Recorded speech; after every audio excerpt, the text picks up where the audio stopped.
이 세 가지가 이제 잘 지켜지지 않으면 그 어떤 컨디션도 좋아질 수 없다고 얘기를 하거든요.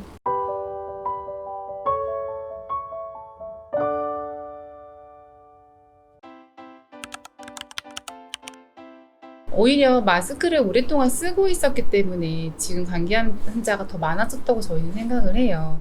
이거는 이제 우리가 오랫동안 마스크를 해왔던 그것에 대한 어떤 폐해적 부작용 같은, 그 뭐냐면 우리가 온실 면역이라고 해서 실내에서나 마스크를 쓰고 있을 때는 이제 보호가 되니까 온전하게 면역이 지켜지지만, 이게 밖으로 나갔을 때는 이제 너무나 연약한 상태가 되어 있는, 그래서 그 오랫동안 마스크 쓰고 있었던 기간 동안 그 조금의 바이러스들이 우리를 자극을 해서 항체가 만들어져야 되는데 그런 게 계속 없어 왔다 보니까 갑자기 이제 노출되는 그런 바이러스에 대해서 계속적으로 반복적으로 걸렸다가 또 얘 걸렸다가 이게 계속 이제 발생을 하게 되는 거라서, 오히려 그 반대로 마스크를 너무 오래 썼던 기간 때문에 감기가 더 많다고 생각을 해요.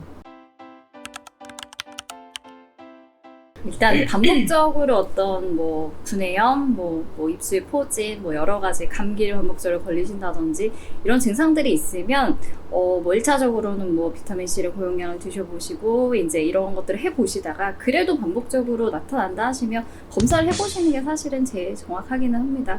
사실 이게 뭔가 수치화해서 뭐 1년에 몇 번 이상 걸리면 검사를 해보셔야 되는데 이런 기준은 사실은 없고요. 저는 환자분들한테 많이 설명을 드리는 게, 내 일상생활에 영향을 미치는 단계가 되면 그때는 검사를 해서 치료를 해보셔야 된다라고 보통 권하고 있습니다.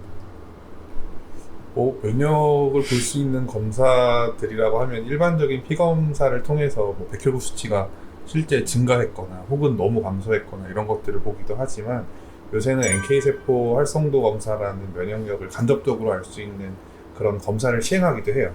그래서 NK세포라고 하는 것은 나쁜 바이러스나 암세포를 직접 가서 막 이렇게 죽이는 역할을 하는데, 얘네들이 활동을 잘 하고 있지 않으면 결국에 나쁜 놈들하고 싸울 수 있는 힘이 별로 없다라고 판단하는 거기 때문에 그 수치가 많이 떨어져 있는 것을 면역력에 저하가 있다라고 간접적으로 알기도 합니다. 우리의 면역세포가 다 NK세포만 중요한 것은 아니고요. 여러 가지 중요한 면역세포가 있겠지만 NK세포를 특별히 활성도가 어느 정도 되는가를 이제 수치로 확인할 수 있는 검사라고 보면 되겠죠. 저는 환자를 볼 때 이제 그 환자가 뭘로 왔느냐를 떠나서 무조건적으로 물어보는 거가 스트레스가 어떤지, 그리고 잠은 잘 자는지, 그리고 장에 대한 증상이 있지 않은지, 그 세 가지를 사실 무조건 여쭤봐요. 더 중요한 것도 사실 많지만, 뭐 술, 담배라든지 다른 생활 습관도 많지만, 이 세 가지가 이제 잘 지켜지지 않으면 그 어떤 컨디션도 좋아질 수 없다고 얘기를 하거든요.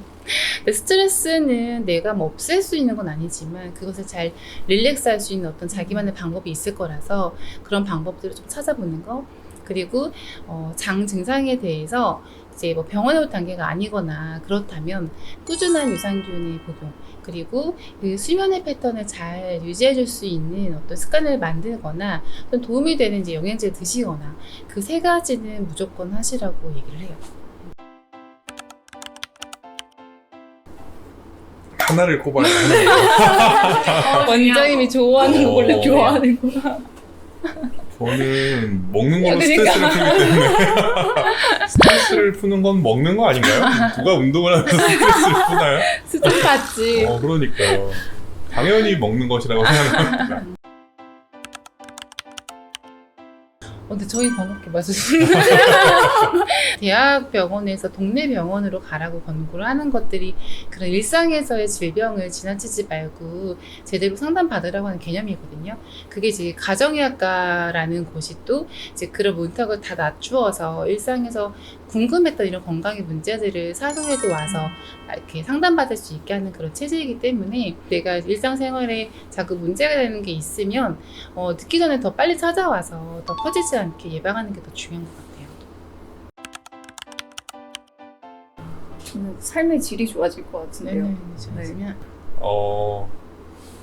내 면역력이 떨어질 만큼의 행동을 반복하다가 결국에 젊은 나이에 걸리지 않는 병이 걸릴 수도 있는 것이 가장 크다고 생각해요, 저는.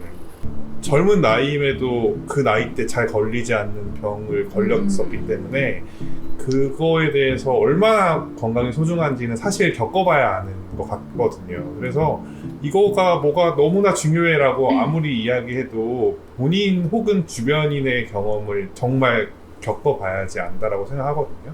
근데 요새는 나 혼자 사는 시대이기도 하지만 되게 짧고 굵게 사려고 하는 사람들이 많은 것 같아요. 그러면 젊을 때 더 건강하게 사는 게 더 낫지 막 오랫동안 아픈 상태로 사는 것보다는 저는 그런 마음으로 살고 있습니다.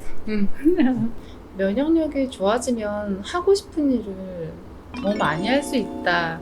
인 것 같은데 왜냐면 예를 들어서 막 비염으로 맨날 골골대는 환자들도 정말 많고 자꾸 막 수포가 생기니까 더 쉬어야 되고 그러니까 그런 자잘한 염증성 질환들이 면역력이 떨어져서 생기는 건데 그것 때문에 활동하지 못하고 집에서 쉬거나 병원을 가거나 돈을 써서 치료를 받거나 이렇게 물질적으로 아니면 어떤 시간적인 개념으로 낭비되는 게 너무 많잖아요.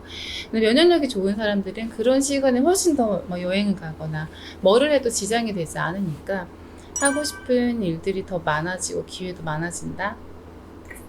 뭐 열심히 면역을 챙기고 열심히 놀란 얘기인가요? 저 그러고 싶어가지고. 뭐 저도 앞에 원장님들하고 생각이 비슷한데요. 이게 사실 이게 우리가 뭐 꼭 큰 질병이어야만 이게 일상생활에 불편하고 뭐 꼭 암이 걸려야만 뭐 질병에 걸린 건 아니기 때문에 사실 작은 증상이라도 내가 불편감을 느끼면 사실 그건 삶의 질이 떨어질 수 있는 부분이거든요. 그래서 네, 면역력을 챙기고 나를 챙기고 나의 삶의 질을 챙기면 네, 더 즐겁게 살 수 있지 않을까요? 뭐 결국 젊게 살고 싶으면 그렇죠. 면역을 그렇죠. 챙기는 거 그게 더 중요하다고 생각합니다. 저는.